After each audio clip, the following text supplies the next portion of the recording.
കുഷ്ഠരോഗികളുടെ രോഗനിർണയത്തിനുള്ള ഭവന സന്ദർശന യജ്ഞത്തിന് തുടക്കമായി. ജനുവരി 7 മുതൽ 20 വരെയാണ് സന്ദർശനം.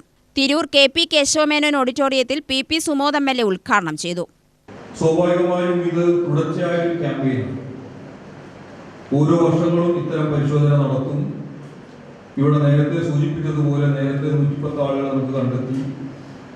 നമ്മുടെ പാലക്കാട് ജില്ലയാണെങ്കിൽ കേരളത്തിലെ ഏറ്റവും പ്രധാനപ്പെട്ട ജില്ലയാണ്. ഇടുക്കി ജില്ല പോലെ വലിയൊരു ജില്ലയാണ്. 2 അതിർത്തി സംസ്ഥാനം പങ്കിടുന്ന ജില്ലയാണ്. വ്യത്യസ്തങ്ങളാർന്ന സംസ്കാരങ്ങളുള്ള ജില്ലയാണ്. വയനാടിന്റെ കൾച്ചറല്ല ഇങ്ങോട്ടേക്ക് കിഴക്കൻ മേഖലയിലെ തമിഴ് കൾച്ചർ. അതിർത്തി പഞ്ചായത്തുകളിൽ അതിൻ്റെതായ ഒട്ടേറെ പ്രത്യേകതകളും അതോടൊപ്പം തന്നെ സങ്കീർണതകളും ഒക്കെ സമ്പർക്കത്തിന്റെ കാര്യത്തിലൊക്കെ നമുക്ക് കാണാൻ വേണ്ടി സാധിക്കും. ആലപ്പുഴ ജില്ലയോളം വലുപ്പമുള്ള അട്ടപ്പാടി ഭൂപ്രദേശം നമ്മുടെ ജില്ലയുടെ ഭൂപ്രകൃതിയുടെ ഏറ്റവും പ്രധാനപ്പെട്ട പ്രത്യേകത.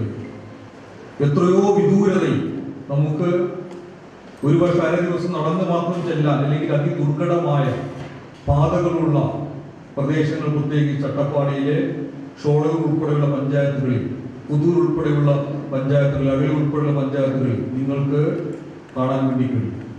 ഇപ്പൊ നമ്മുടെ ഒരു ജില്ലയുടെ ഒരു ഭാഗമാണ് ഇവിടെ മുതലമട ജില്ലയിൽ കാണുന്ന ഏറ്റവും പ്രധാനപ്പെട്ട സുഖവാസ കേന്ദ്രം ആണെങ്കിൽ പോലും സെറ്റിൽമെന്റ് പ്രദേശം കൂടിയായ മുതലമട കുറച്ചപ്പുറത്ത് കാണുന്ന ഏറ്റവും പ്രധാനപ്പെട്ട പ്രദേശം.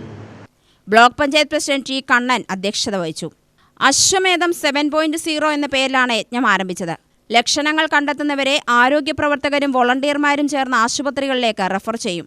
തരൂർ ഗ്രാമപഞ്ചായത്ത് പ്രസിഡന്റ് T കണ്ണൻ, ജില്ലാ medical officer doctor TV Rosh, doctor Rajalakshmi Ayyappan, Alathur block panchayat അംഗം M Vishnu, doctor Kavya Karunakaran, doctor Merin T Jerome, CK Manoj Kumar, PP Rajitha, Rajeena Ramakrishnan എന്നിവർ സംസാരിച്ചു.